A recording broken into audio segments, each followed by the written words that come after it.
Federalist 77, Part 3. As we have already discussed in Part 1 and 2, this is the last Federalist paper discussing the provisions that have to do with the powers and responsibilities given to the President and the executive branch. And if you haven't, make sure you watch Part 1 of this paper, because I've just wanted to remind you there that it is very important to read all of these Federalist Papers from the beginning to the end for it to really make sense. I'll start with paragraph 6, because that's where we left off. The reverse of all this characterizes the manner of appointment in this state. Okay, we finished off last part, and I said I didn't have enough time to read this paragraph, because he said the Constitution that we have written for the United States, the new Constitution that you're going to ratify, hopefully, is much better than the Constitution of the state of New York, our state, because the papers are being published in the state of New York, and Hamilton is a resident citizen of New York. He says, because in this state, the Council of Appointment consists of from 3 to 5 persons, of whom the governor is always one. This small body, shut up in a private apartment, impenetrable to the public eye, proceed to the execution of the trust committed to them.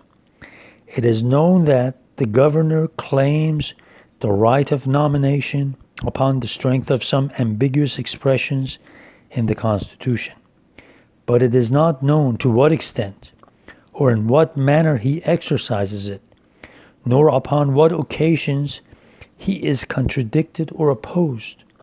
The censure of a bad appointment on account of the uncertainty of the author and for one of a determinate object has neither poignancy nor duration, and while an unbounded field for cabal and intrigues lie open, all idea of responsibility is lost.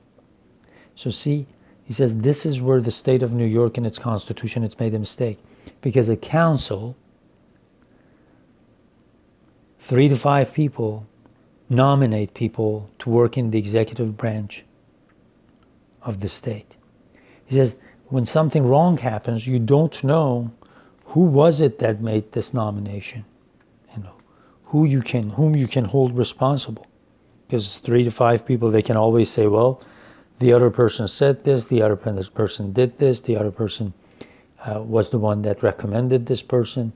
He says, no, in this Constitution, we're going to leave the nomination to one person. And this way, he'll have we'll give him an energetic element in his doing his work, yet will hold him responsible for if he nominates the wrong people or the people under him don't do the right job. And while an unbounded field for cabal and intrigues lie open, all idea of responsibility is lost. The most that the public can know is that the governor claims the right of nomination, that 2 out of the inconsiderable number of 4 men can too often be managed without much difficulty, that if some of the members of the particular council should happen to be of an uncomplying character, it is frequently not impossible to get rid of their opposition by regulating the times of meeting in such a manner as to render their attendance inconvenient.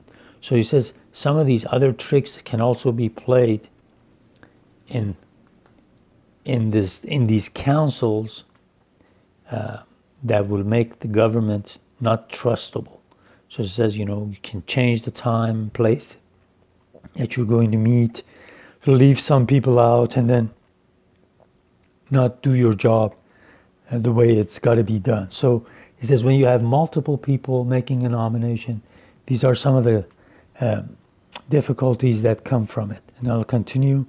And that from whatever cause it may proceed, a great number of very important appointments are from time to time made. Whether a governor of this state avails himself of the ascendant he must necessarily have in this delicate and important part of the administration to prefer to offices men who are best qualified for them, or whether he prostitutes that advantage to the advancement of persons whose chief merit is their implicit devotion to his will and to the support of a despicable and dangerous system of personal influence, are questions which, unfortunately for the community, can only be the subjects of speculation and conjecture. So, nominating people by a council, there's all kinds of deceitful things that might happen that might jeopardize the integrity of the system. The system cannot be trusted if you constantly have to think whether this nomination was made the way the Constitution says, or whether this nomination was made because the governor of the state backstabbed a couple of people. So he says we have made a wise decision in the new Constitution for the United States to give the responsibility of nomination into hands of one person and then get the Senate to agree or concur or approve this person. The next paragraph, every mere council of appointment, however constituted, will be a conclave in which cabal and intrigue will have their full scope. Their number, without an unwarrantable increase of expense, cannot be large enough to preclude a facility of combination.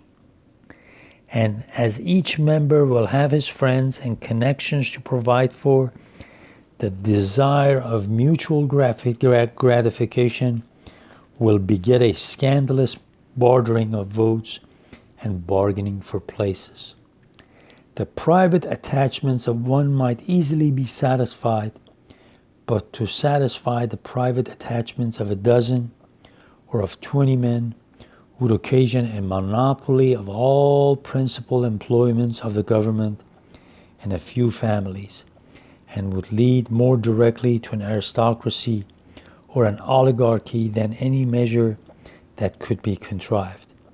If to avoid an accumulation of offices, there was to be a frequent change in the persons who were to compose the council, this would involve the mischiefs of a mutable administration in their full extent. Such a council would also be more liable to the executive influences than the Senate, because they would be fewer in number and would act less immediately under the public inspection.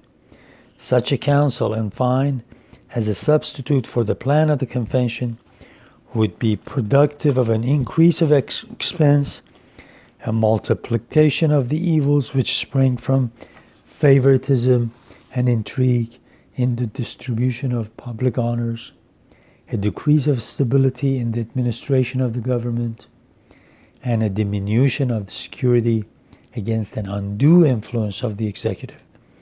And yet such a council has been warmly contended for as an essential amendment to the proposed Constitution.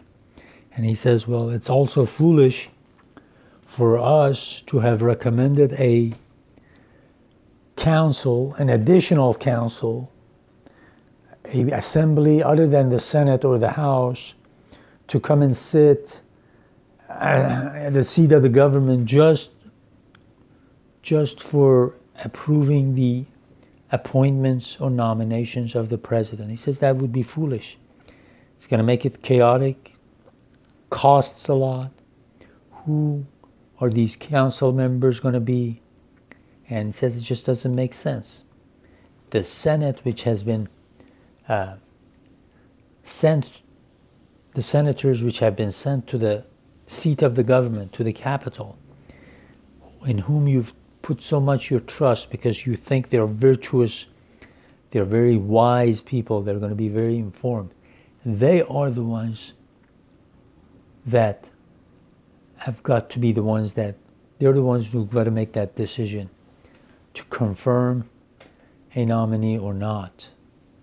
They would be at the best place. They would be the best people to do this. So we don't need an additional counsel just for this purpose. So we will finish this Federalist in the next part.